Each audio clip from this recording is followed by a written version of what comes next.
రైతుల పేరుతో తికాయత్ లాంటి వాడి వ్యవహారాలు ఒక ఎత్తు, మన సైన్యపు కదలికలను అడ్డుకునే ప్రయత్నం ఇక్కడ మన మీడియా సోషల్ మీడియాలో కూడా ప్రారంభమైపోయినాయి. నిన్నటిదాకా ఏం చేయలేదే అని ప్రశ్నించినటువంటి వాళ్ళు ఇప్పుడు ఏముంది ఉగ్ర శిబిరాలంటే ఇంతకుముందు చేసాం దాడి, అప్పుడు సర్జికల్ స్ట్రైక్ 1లో చేసాం, ఉగ్ర శిబిరం మీదనే సర్జికల్ స్ట్రైక్లో 2లో చేసాం, 1 చేస్తే వాళ్ళు 2 చేశారు, 2 చేస్తే మళ్ళీ 3 చేశారు, మనం చేస్తున్నాం అంటే అదే కదా రిటాలియేషన్ అటాక్ అంటే.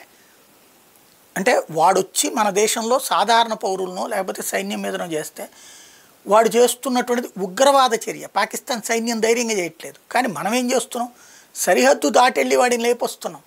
వాళ్ళ సైన్యం కాదు, వాళ్ళ సైన్యం సరిహద్దు దాటొస్తే తిరిగిపోదు, శవాలనే పార్సిల్ పంపిస్తాం. అలా కాకుండా వాడు ఉగ్రవాదిని సైన్యాన్ని ఉగ్రవాదులుగా మార్చి పంపిస్తున్నాడు, మనం శవాలను పంపిస్తున్నాం. అదే సందర్భంలో ఈ కొత్త అటాక్స్ అన్నటువంటిది పాకిస్తాన్ సరిహద్దు లోపలికెళ్ళి మరీ కొడుతున్నాం.